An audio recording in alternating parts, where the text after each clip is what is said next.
Listen up, Nigerian youth. This is for anyone between 15 and 40 in Nigeria. Make sure every Nigerian youth between 15 and 40 sees this video.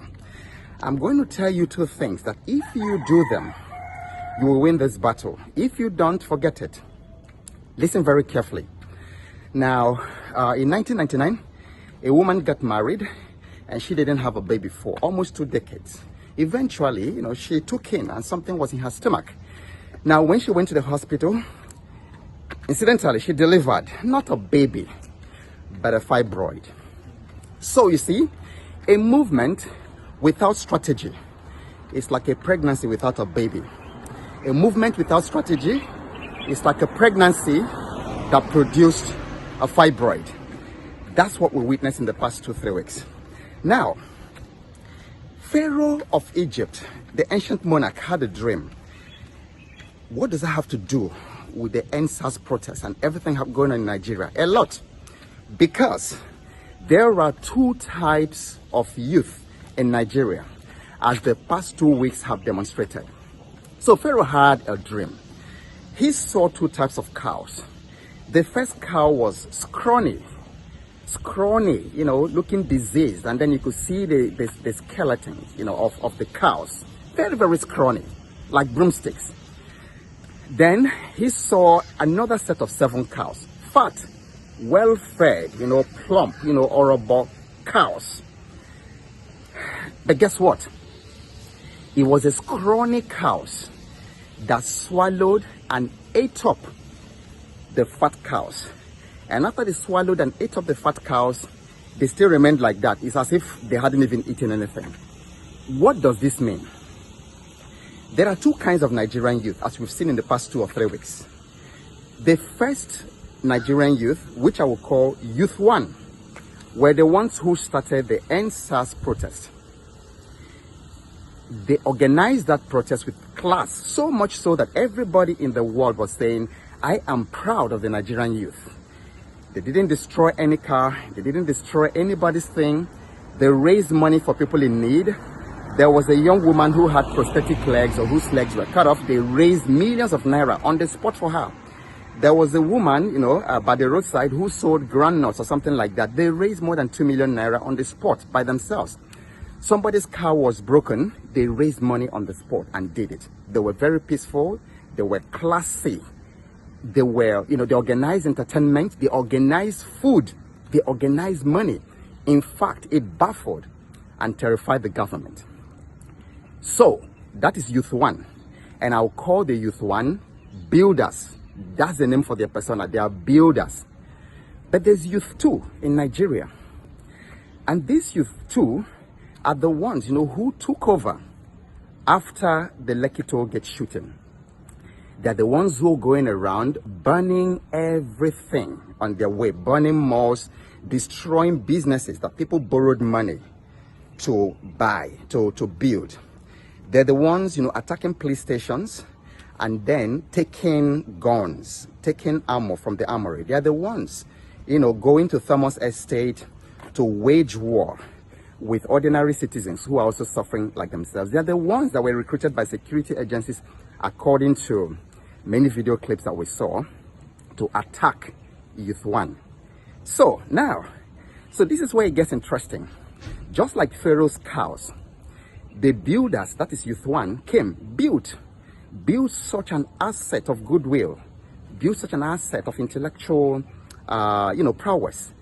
And then the Youth 2, just like Pharaoh's scrawny cows, came, swallowed up everything that Youth 1 had done. So the scrawny cows, which is Youth 2, ate up and swallowed the builders, which is Youth 1. This Youth 2, I would call the burners. They're the ones burning down everything. They've burned down public property. They've burned down the NPA. They've burnt down police stations. They've burned down all kinds of places. Now, it turns out, Youth 1, therefore, that your greatest enemy, your greatest challenge is not the government. Your greatest challenge is Youth 2. These guys, who are going around and burning everything. And therefore, here are 2 things you must do. The 2 strategies. Number 1, if you are to win this war, you must reach out to youth too. You must reach out to these burners. You see, because they are very accessible to the government. Whatever you build, these politicians would use them to destroy. It's been happening. That's an ancient strategy. They keep doing that. In the north, they will use religion. All they need to do is tell somebody, oh, somebody tore the Quran, or somebody urinated in front of the mosque. By the time the wake of the crisis, after the wake of the crisis, thousands of people have been slaughtered by this same youth too. In the south, they will play up ethnic sentiments. Before you know it now, they will say, they will make it Yoruba versus Igbo fight, and then people will now slaughtering themselves in Lagos. So reach out to this youth too. Use reverse psychology. There's a way, you know, to work on the crowd mind, on the mind of the crowd. Reach out to them before the government reaches out to them, and let them know that all these people who are recruiting them to burn down everything, that their children are not here. Their children are not among them, among the people burning these things. All their children are somewhere in Saudi Arabia or in Europe or in America, somewhere, you know, very, very safe. So every burning that they are doing, they are burning. We're actually burning ourselves. And then the burning needs to stop today. The burning needs to stop right now. The second part of the strategy, Youth One, is to realize the source of the problem. The real monster in Nigeria predates the birth of your father and even your grandfather. It started right from the 1930s with the invasion from the north of Ottoman Dan Fodio. And then later that same century with the invasion of southern Nigeria by the British Empire, the then British Empire. And then that marriage of the British and the Caliphate gave rise. There's a lot of culmination to what became 1914 and to what eventually became the 1999 Constitution. And in that 1999 Constitution, all the problems that you're seeing in Nigeria are enshrined. It's amazing. A constitutional lawyer once showed me, and I was shocked. The corruption is in that document. The lack of infrastructure is in that document. You cannot develop. You cannot even, like, they have these exclusive items. If you want to build, let's say, a railway, you can't, because it's in the exclusive document.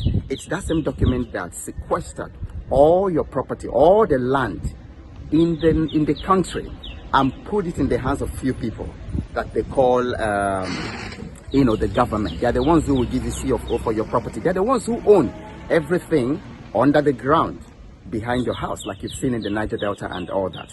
So the problem is the 1999 Constitution. If we take it down, we will now have a chance as a country to define what we want, and then for each region to define the pace of their progress. Peace is more important, justice is more important than killing and the killings that are going on everywhere. And then the North can have a chance to develop at their pace, and the South can have a chance to develop at their pace.